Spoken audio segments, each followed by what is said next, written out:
So I'm going to introduce the panel to come up and join you.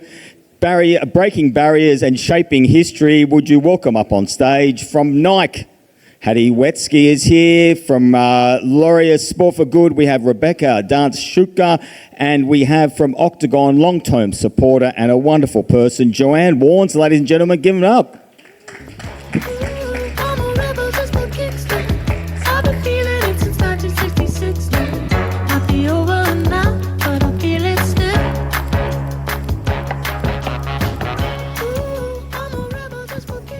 Thank you, and welcome to Hatty and Rebecca on stage. Jane, that was really thoroughly sort of interesting sort of half an hour you just had there with Ian. I'm absolutely thrilled to be sort of hosting this discussion around the continued rise and popularity of sort of women's sports. And before I turn to sort of, I think, Hatty and Rebecca, just for a little bit more of an introduction, I want to sort of start by sort of setting the scene on some of the highlights of where women's sports has kind of been, and through sort of these discussions, sort of the opportunities that now exist, and where we as brands, rights holders, government officials and consumers all kind of really need to kind of step up and take part in sort of the change that needs to happen. So for many of you that might not know, well, I think you would know, the US Open concluded in the early hours of this morning, but it actually marked 50 years since equal pay for men and women.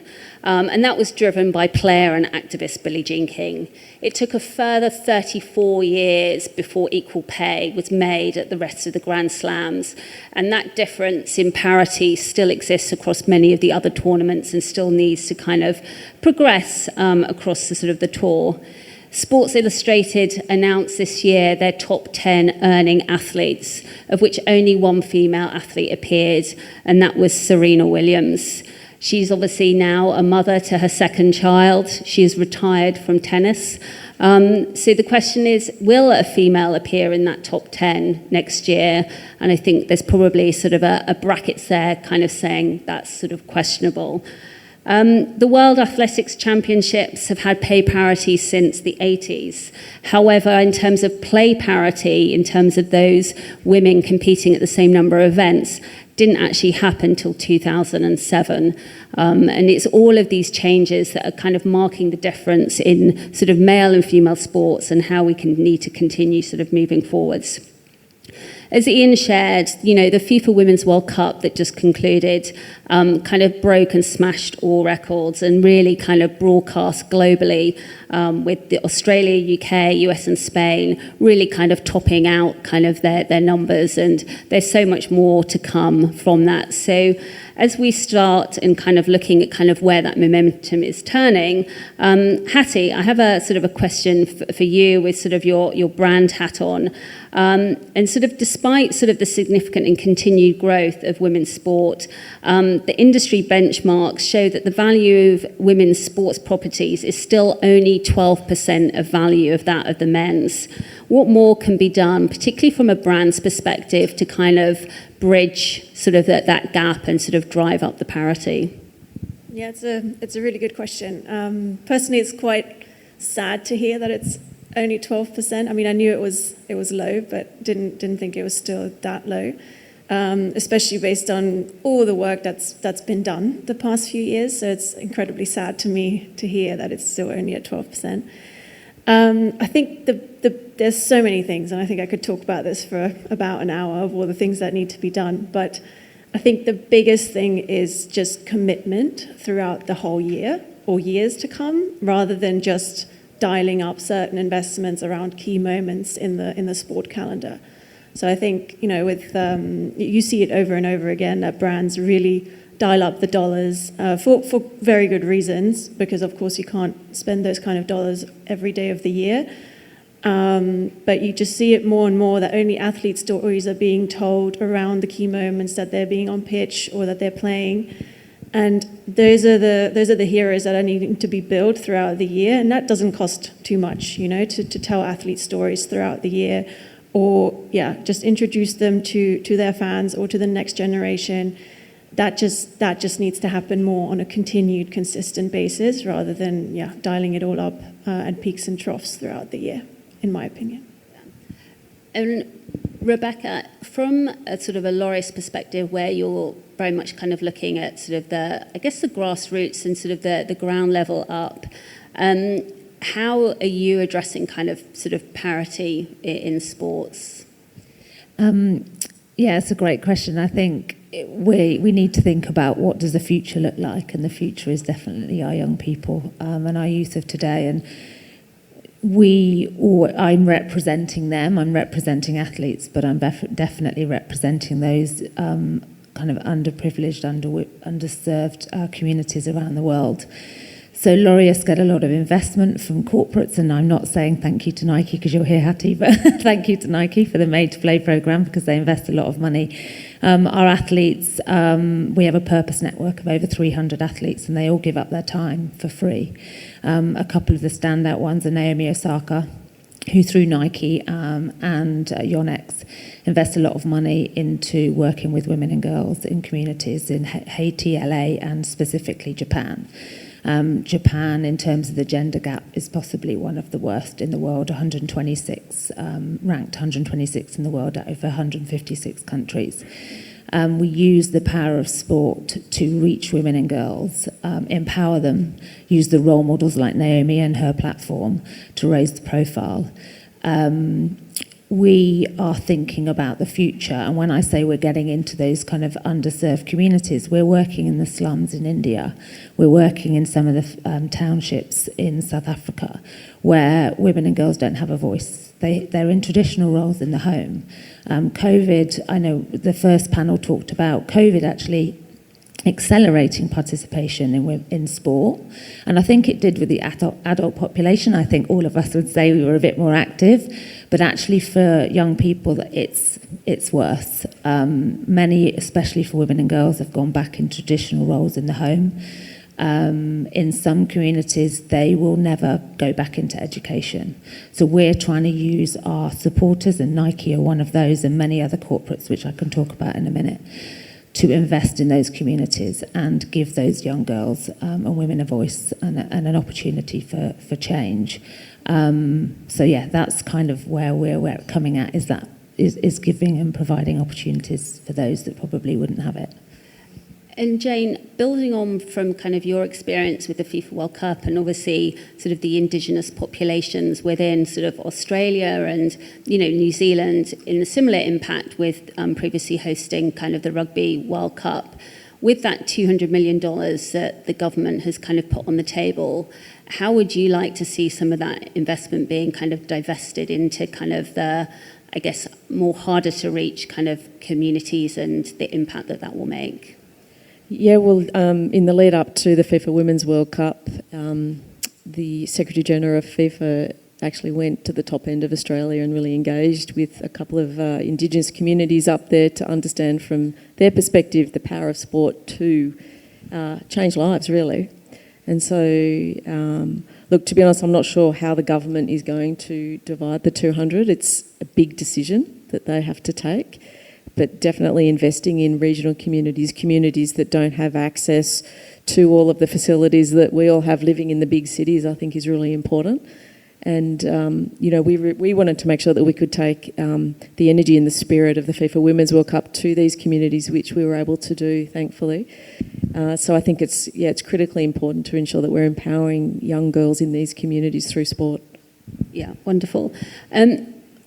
A lot of sort of some of the words that have come up here is kind of just around communication and people sort of being able to kind of understand sort of access. And I guess a lot of us use the internet to kind of search and sort of find out kind of data and statistics.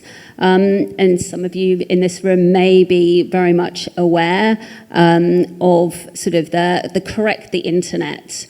And if you haven't, it's definitely worth sort of searching up. And it was sort of the brainchild behind a former football fern, Rebecca Soden. And what she found out that when she was kind of going to kind of search out kind of major statistics of like who is the world's top goal scorer, probably many of you in the room would probably name a male football player, someone like Cristiano Ronaldo.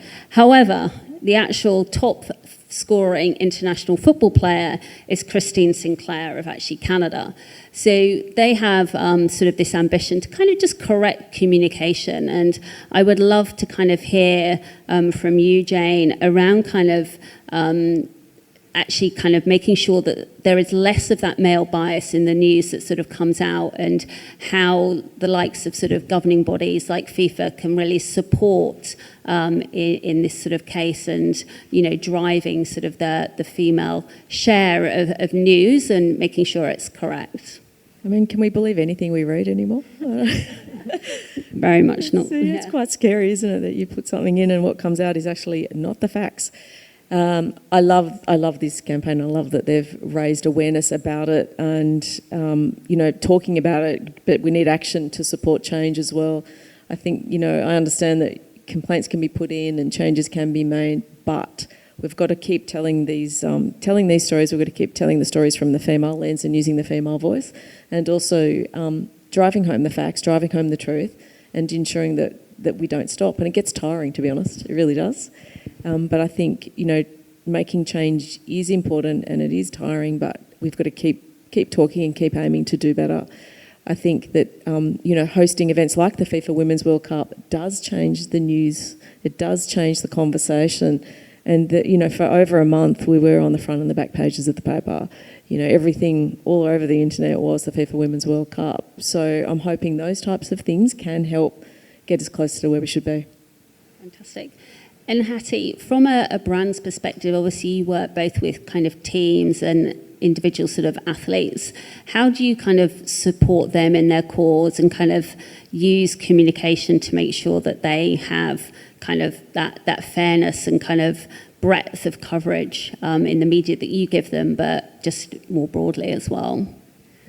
Yeah, it's tricky because media always spins everything, right? So you have to always just come from the true story and the true insights and the true purpose that the athlete and the team stand for, and then really from a brand's point of view, give them that platform and give them that credibility, you know, to be backed up by brands like this, to shine and to really give them a voice to actually be the person that they are, and for their fans and our followers to actually get to know them in that way. Yeah, I think it's really interesting. I had actually a question on this one, and I don't know, maybe it's just coming from my point of view, but why is it even called the FIFA Women's World Cup? And very good question. Mean, if it was in the same year, I would kind of get it, but that's just sort of the industry or FIFA itself putting that differentiator and that you know on it, which I find just, you know, you have to search for Women's World Cup if you want to get the right results, and if you just search for World Cup 23, you know, it doesn't come up, which is just I think in the naming convention is also something that overall can be done and changed, hopefully. We had actually quite an interesting conversation about that at the very start, and I actually said, why have we got the word women in the title? You know, is it now time to drop that? And the momentum wasn't there to do it at that point in time. So then I said, well, should it be the FIFA Men's World Cup? Yeah. Why don't we put men into the other? And but it was interesting because the view was it's not a bad thing to have it in there. It shows it's a different property. It's a different way of playing. There's some nuances around it that are actually quite positive. I'm not sure what will happen in the future. I really honestly believe what I said earlier around the fact that this is not about gender anymore. Like the youth of today are watching amazing athletes perform unbelievable football. The skills are so amazing. And so I would not be surprised if it changes, but the appetite wasn't there for 23. Okay, interesting. Yeah, thank you. Just going to sort of flip slightly to kind of sort of the youth participation and sort of grassroots. And we know, and particularly kind of in this region across Asia Pacific, you know, actually getting girls to sort of participate in sport and stay in sport is a huge barrier. However, those that do stay in sport, we you see the success, and that's not just on the sports field, but it kind of goes beyond that within kind of the business context as well. From a Laureus perspective, how are you kind of working to sort of help facilitate that change, and what are you doing to kind of, I guess, educate brands and rights holders on how they can kind of be part of making sort of that sustained impact, or governments themselves?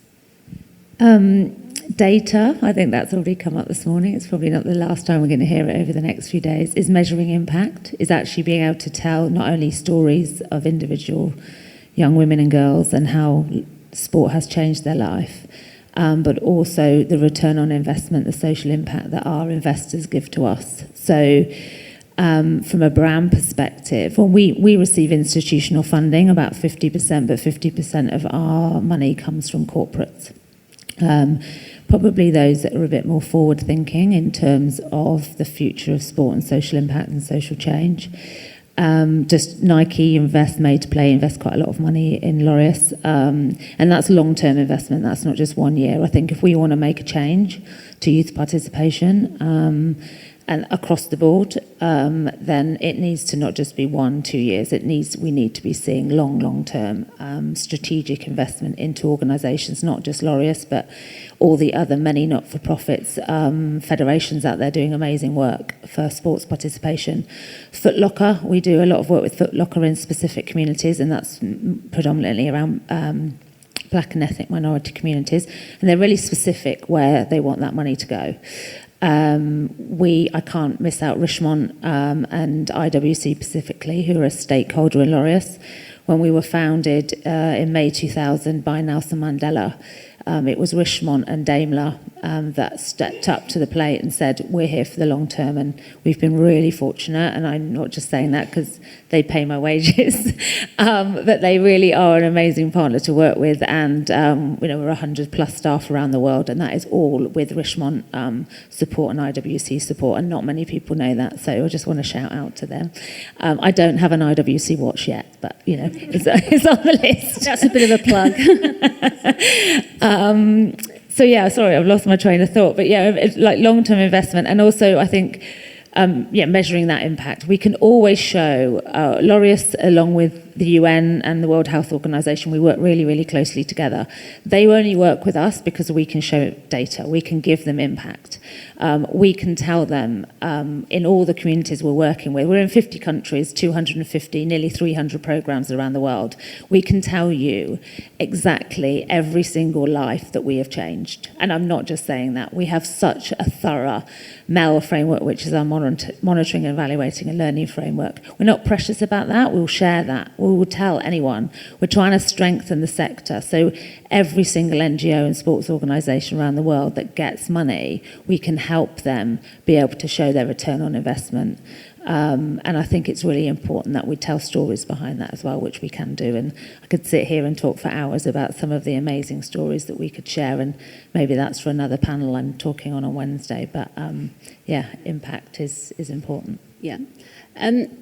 Hatty, in terms of, if you were to give advice to another brand, and obviously you sort of sat at sort of Nike, and what we've just heard from kind of Rebecca, and just kind of the importance of sort of that investment and understanding kind of how you bring about kind of commercial return. And we always know that whenever kind of brands are looking at investing kind of their marketing dollars, they need to sort of understand what that return is going to look like.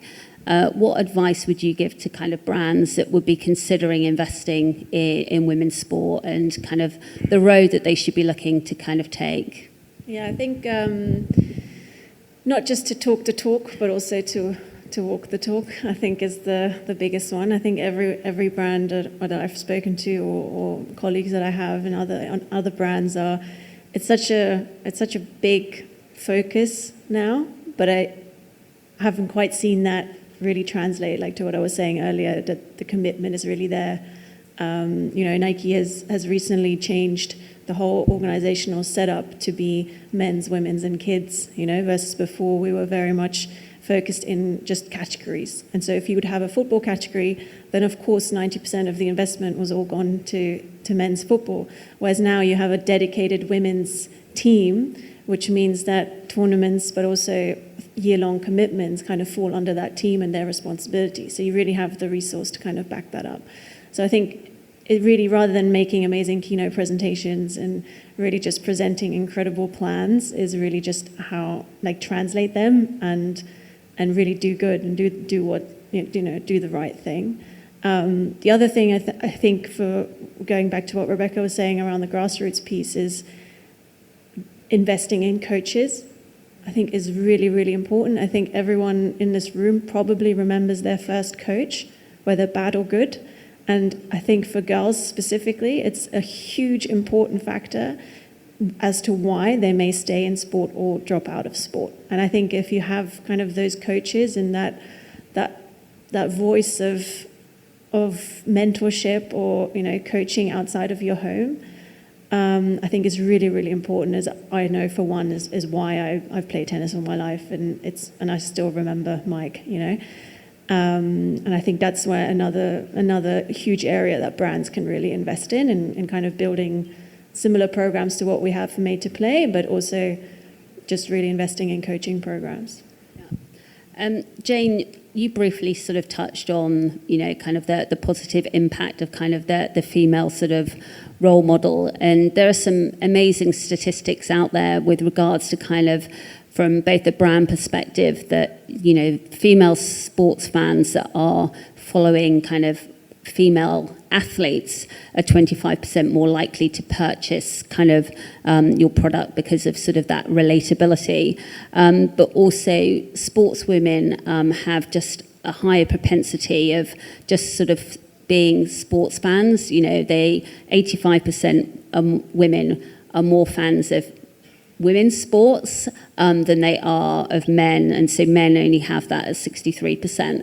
And that's, quite a big difference, that the investment that once you become a fan of a women's sport, you really are kind of sort of doubling down so a lot more. So Jane, when you look at kind of, the individuals that have kind of blossomed throughout kind of the Women's World Cup, just tell us a little bit more about what you'll see, or what we will see is next, is kind of what it means to kind of be a female role model in sport. Well, I believe that we aspire to be what we see. And for the first time, these young girls and boys are seeing, young girls are seeing these players who actually look like them. And not just because they're female, but they're from many different countries. They're from all around the world. So everyone can see themselves in the players that are playing on the pitch. It was great to see that the Matildas jersey outsold the Socceroos, but I don't even know how the numbers were. They kept growing. And I know from my own experience, that's mums buying jerseys, not just for their kids, but for themselves as well.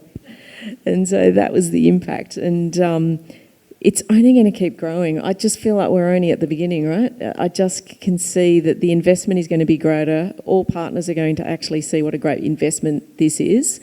It leads to spending. It leads to a better product.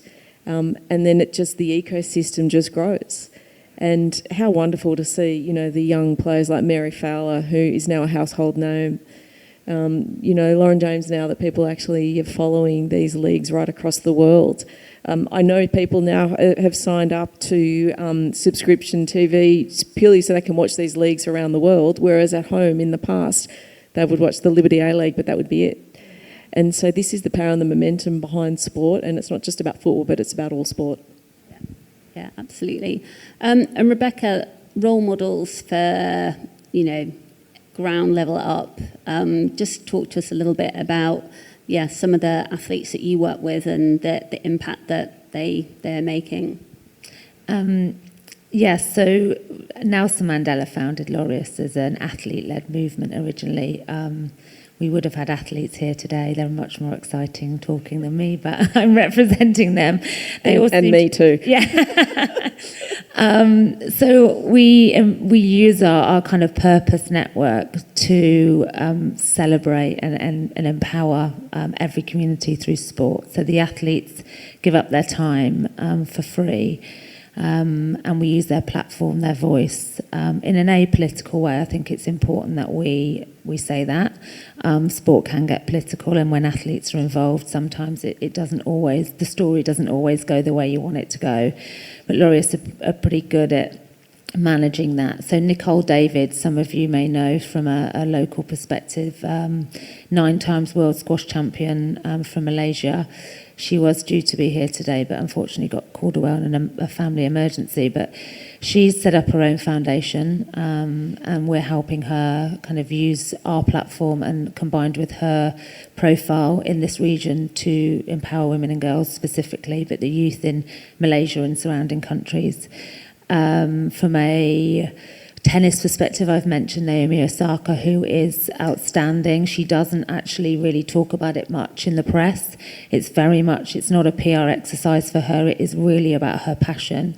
And that comes from empowering women and girls in Haiti, LA and Japan, which are countries that are really close to her heart, but also her mental health challenges. She's quite open about investing in that. And in fact, when that story broke, and I can't remember when it was, at the US Open maybe 3 years ago, when she pulled out at the last minute, she did a lot of press. Not many people would know this, but most of that money that she got paid actually was given back to Laureus to invest back into youth mental health around the world. And again, it's not a secret, but it's just not something. Some of these athletes, they do a lot of things kind of undercover, and they don't want to talk about it. And we have 326 athletes now.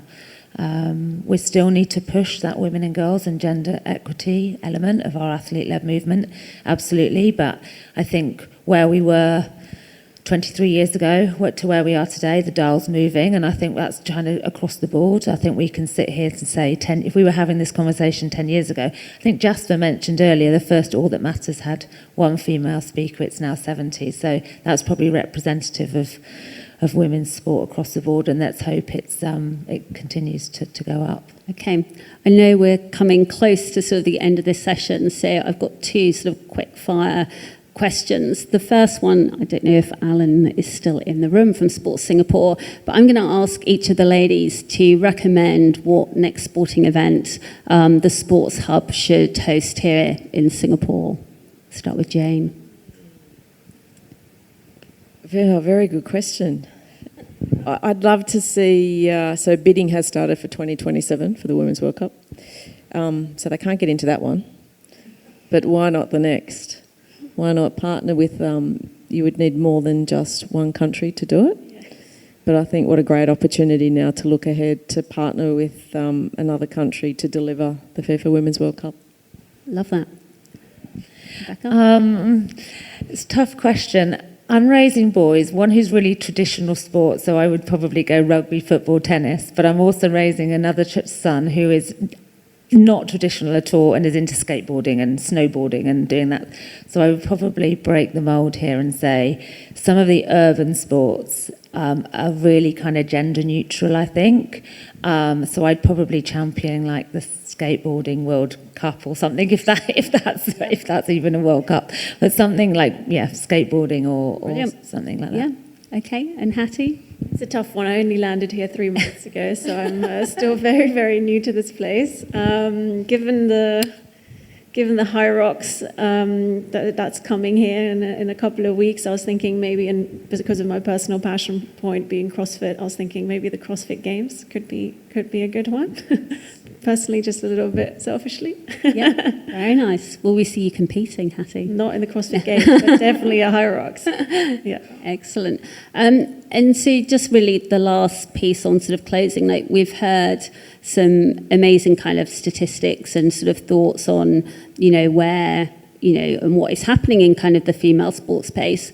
If you just had sort of one sentence to kind of close off and say, like, what's going to be happening in the next 3 years, or where would you like to kind of see sort of some more of that momentum of change, what would that be? So we'll start at the other end. We'll start with Hattie and come back this way.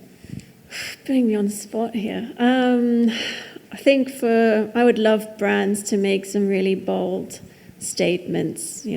Some really big change needs to happen, and we're doing a lot for sure, but these little investments here and there are just not going to cut it. I think something quite big and bold needs to happen, maybe that's something around, I don't know, only supporting our female athletes' purpose and vision for the next 5 years, or whatever it may be. You know, you really just need to make some kind of dent in this, and so that's where I would love brands to go.